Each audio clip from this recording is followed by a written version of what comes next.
పూర్తి స్థాయిలో కేవలం 4,17,000 కోట్లు మాత్రమే, అంటే సంవత్సరానికి 41,000 కోట్లు మాత్రమే. మరి నేను అడుగుతా ఉన్న రేవంత్ రెడ్డి గారిని, మీరు దయచేసి చెప్పండి, మీరు 4,000 కోట్ల రూపాయల నెలసరి ఆదాయంతో మాకప్ప చెప్తే, తిరిగి మేము మీకు 18,000 కోట్లతో అప్పచెప్తే 2023 డిసెంబర్లో, నిన్న ముఖ్యమంత్రి గారు 2025 ఏప్రిల్లో ఏం మాట్లాడుతున్నాడు? మేలో 18,000 కోట్లే వస్తుందంటున్నాడు. మేము అప్పచెప్పినాడు 23 డిసెంబర్లో 18,000 కోట్లతో అప్పచెప్పినాం. ఇవాళ నువ్వు 25 మేలో నిలబడి మళ్ళీ 18,000 కోట్లని చెప్తున్నావు. మరి 16-17 నెలల నుంచి నువ్వేం చేస్తున్నావు? నీ ప్రభుత్వం ఏం చేస్తుంది? ఎందుకు ఆదాయం పెంచలేకపోయింది? కేసీఆర్ గారు అప్పచెప్పిపోయిన 18,000 కోట్లు తప్ప రూపాయి అయినా నీ ప్రభుత్వం ఆదాయం పెంచగలిగిందా? ఇది మేము అడుగుతున్న ప్రశ్న.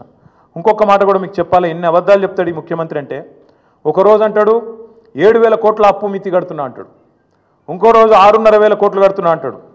అసలు వాస్తవం ఏంది? అసలు మిత్తి అప్పు మొత్తం తీస్తే కూడా బడ్జెట్ డాక్యుమెంట్, ఇది నాది కాదు కవిత్వం, మొత్తం ఈ ప్రభుత్వం చెప్పిన లెక్క ఎంత తప్పు అంటే, రేవంత్ రెడ్డి గారు చెప్తుంది ఎంత పచ్చి అబద్ధం అంటే, ఒకరోజు 6,000 కోట్లని, ఒకరోజు 7,000 కోట్లని మొత్తం చెప్పింది ఒక ఎత్తు అయితే, మొన్న అసెంబ్లీలో మార్చి నెలలో అసెంబ్లీలో గత 14 నెలలలో రేవంత్ రెడ్డి చెప్పిండు, అది కూడా 14 నెలలలో 64,768 కోట్లు కట్టినా అని చెప్పిండు. బయటనేమో 7,000 కోట్లను ఒకసారి, 6,500 కోట్లను ఒకసారి, నిన్న 10,000 కోట్లు నెలకు అని చెప్తాడు. అసెంబ్లీలోనేమో 14 నెలల్లో 64,768 కోట్లు అని చెప్పిండు. అంటే అల్టిమేట్గా ఏంది? ఆయన చెప్పిన లెక్క ప్రకారం అసెంబ్లీలో చెప్పింది నెలకు 4,600 కోట్లు. అది కూడా తప్పే. 6,000 తప్పే, 6,500 తప్పే, 7,000 కోట్లు తప్పే, 10,000 కోట్లు తప్పే, నెలకు 4,626 కోట్లు కూడా తప్పే. ఇది RBI report.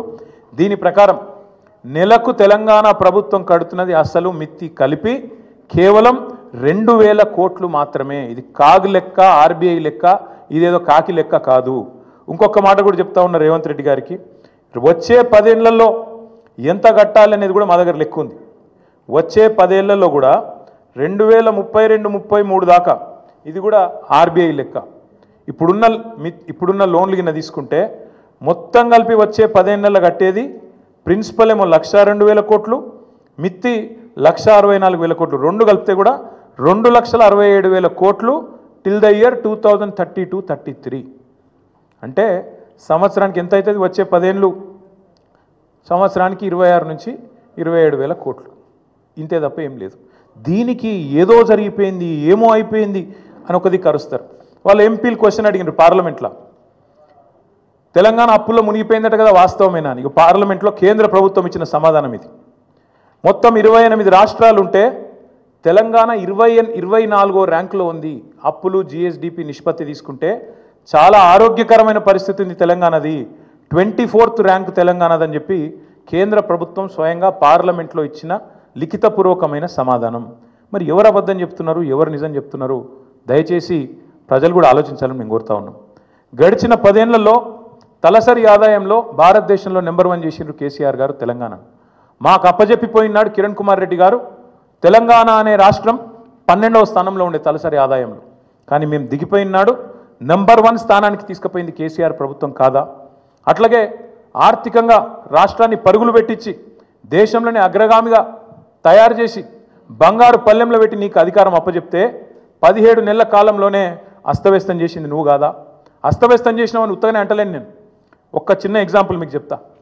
Stamps and registration, 4 ప్రధానమైన ఆదాయ వనరులు ఉంటాయి ఒక రాష్ట్ర ప్రభుత్వానికి. సొంత పన్నుల రూపంలో వచ్చే ఆదాయం తీసుకుంటే 4 హెడ్స్ ఉంటాయి. ఒకటి స్టాంప్స్ అండ్ రిజిస్ట్రేషన్, అంటే మనం ఫ్లాట్ కొన్నప్పుడు కానీ, ప్లాట్ కొన్నప్పుడు కానీ, ల్యాండ్ కొన్నప్పుడు కానీ కడతాం కదా ప్రభుత్వానికి స్టాంప్ డ్యూటీ, అది. రెండవది వెహికల్ సేల్స్, అంటే బండి కొన్నప్పుడు కట్టే పన్ను.